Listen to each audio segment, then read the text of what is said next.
Hello, everyone. Welcome to week 9. I'm sitting here on March 1st.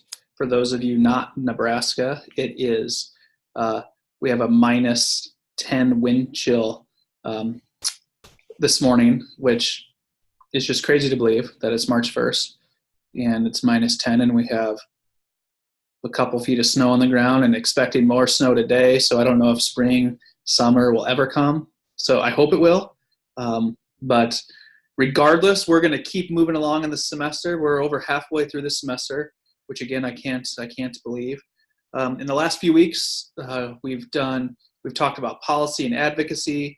We looked at your influence style indicator. We looked at your conflict mode indicator and conflict. And then this week, we're going to talk about diversity, culture, and inclusion. And you might be thinking about why are all these things in this order? It's purposeful. When you think about starting with policy and advocacy, every time in public health, policy and advocacy is something that you need influence. As I said, when we talked about influence, you have to be a great influencer to be a proficient advocate for public health. And a lot of times that is going to lead to conflict. So having and knowing your conflict style, your mode, and the modes that others are operating in as well will help you influence others and be able to move policy and advocacy and anything else you do in leadership forward. And then this week, you're going to hear from Katie Brandert again about diversity, culture, and inclusion. And I think you're going to be able to see, I'm not going to go into why this is important. I think you're going to be able to see why this is in a leadership and advocacy type course. There'll be a discussion board, not this week, but next week, on your reflection on why do you think we spend so much time, because we're going to spend a lot of time on the diversity, inclusion, and culture piece in this class, in the leadership and advocacy course. And as I said, next week I'll have a discussion board about your reflection on why you think it's important for public health practitioners to be skilled and have the skills in cultural humility, inclusion, diversity, and equity.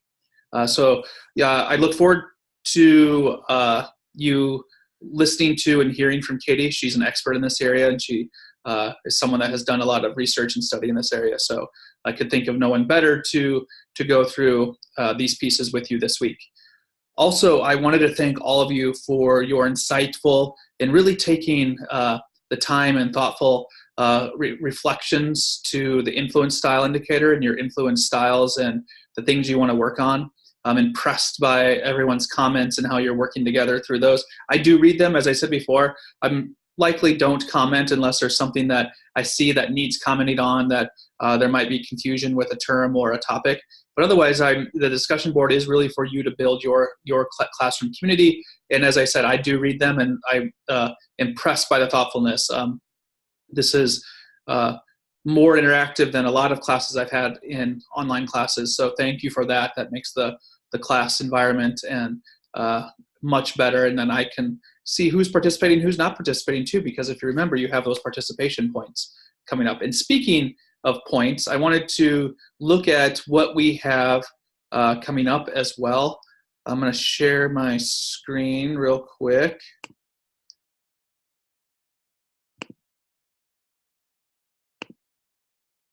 So looking at Canvas, some of the things you have coming up. So this week, you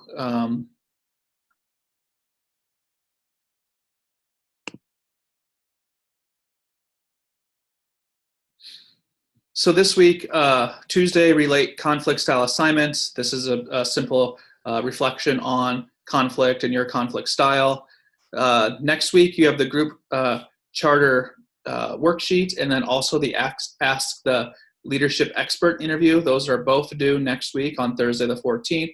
The charter, if you click on the charter, it has all of the things that I'm requiring that be in the charter. So you and your partner, you and your team members should talk through the charter and fill this out, your team charter together, about what the ground rules will be, what your attendance will be, participation, and preparation and roles, decision-making, conflict, violations, and learning. So this goes through a lot of the different things that we talked about in 5 dysfunctions of a team, about all those things that need to be in place to make sure the team works better together.